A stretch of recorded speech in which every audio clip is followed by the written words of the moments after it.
ಮುದ್ದಣ್ಣ ಕೆರೆಯಿಂದ ಅಕ್ರಮ ಮಣ್ಣು ಸಾಗಾಟ ಪ್ರಕರಣಕ್ಕೆ ಸಂಬಂಧಪಟ್ಟಂತೆ ಜಿಲ್ಲಾ ಪಂಚಾಯಿತಿಯ ಕಾರ್ಯನಿರ್ವಾಹಕ ಅಧಿಕಾರಿ ಮುಖ್ಯ ಕಾರ್ಯನಿರ್ವಾಹಕ ಅಧಿಕಾರಿ ಸ್ನೇಹಲ್ ಲೋಖಂಡೆ ವಿರುದ್ಧ ಒಂದು ಅಕ್ರಮ ಆರೋಪ.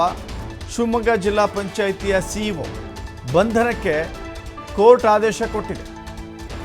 ಕರ್ನಾಟಕ ಭೂ ಕಬಳಿಕೆ ನಿಷೇಧ ನ್ಯಾಯಾಲಯದಿಂದ ಸಿಇಒ ಅವರನ್ನು ಬಂಧಿಸಬೇಕು ಅಂತ ಹೇಳಿ ನ್ಯಾಯಾಲಯ ಆದೇಶ ಮಾಡಿದೆ.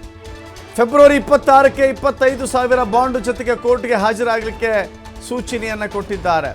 ಬಾಂಡ್ ನೀಡಿದರೆ ಬಂಧನದ ಆದೇಶವನ್ನು ವಾಪಸ್ ತೆಗೆದುಕೊಳ್ಳಲಿಕ್ಕೆ ಸೂಚನೆಯನ್ನು ನೀಡಲಾಗಿದೆ. 500 ಲೋಡ್ಗೆ ಅನುಮತಿ ಇತ್ತು. 15,000 ಲೋಡ್ಗಿಂತ ಹೆಚ್ಚು ಮಣ್ಣು ಸಾಗಾಟ ಆಗಿದೆ ಮುದ್ದಣ್ಣ ಕೆರೆಯಿಂದ. ನೋಡಿ, 500 ಲೋಡು 500 ಟ್ರಿಪ್ಗಳು ಅಂತ ಅಂದ್ಕೊಳ್ಳಿ. ಬಟ್ ಇಲ್ಲಿ ಆಗಿದ್ದು 15,000 ಲೋಡ್ಗಿಂತ ಹೆಚ್ಚು ಮಣ್ಣು ಸಾಗಾಟ ಆಗಿದೆ. ಪ್ರಕರಣ ಸಂಬಂಧ ವರದಿಯನ್ನು ಕೇಳಿತ್ತು ಭೂ ಕಬಳಿಕೆ ನ್ಯಾಯಾಲಯ. ನ್ಯಾಯಾಲಯಕ್ಕೆ ವರದಿಯನ್ನು ಸಲ್ಲಿಸಿಲ್ಲ ಎನ್ನುವ ಕಾರಣಕ್ಕಾಗಿ ಅವರನ್ನು ಬಂಧಿಸಬೇಕು ಅಂತ ಹೇಳಿ ನ್ಯಾಯಾಲಯ ಆದೇಶ ಕೊಟ್ಟಿದೆ.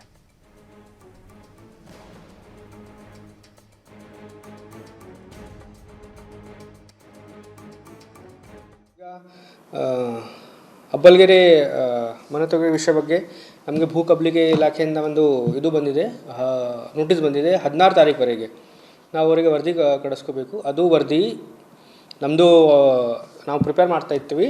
ಸೊ ಈಗ ಪ್ರಿಪೇರ್ ಆಗಿದೆ. ಆ್ಯಸ್ ಸೂನ್ ಆಸ್ ಪಾಸಿಬಲ್ ನಾವು ಅದು ವರದಿ ಕಳಿಸ್ಕೊಂಡು ಆ ವಿಷಯಕ್ಕೆ ನಮ್ಮ ಜಡ್ಪಿಯಿಂದ ಏನು ವರದಿ ಇದೆ ಅದು ಕಳಿಸ್ಕೊಂಡು ಆ ವಿಷಯ ನಮ್ಮ ಭೂ ಕಬಳಿಕೆಗೆ ಸಬ್ಮಿಟ್ ಮಾಡಿಸ್ತೀವಿ.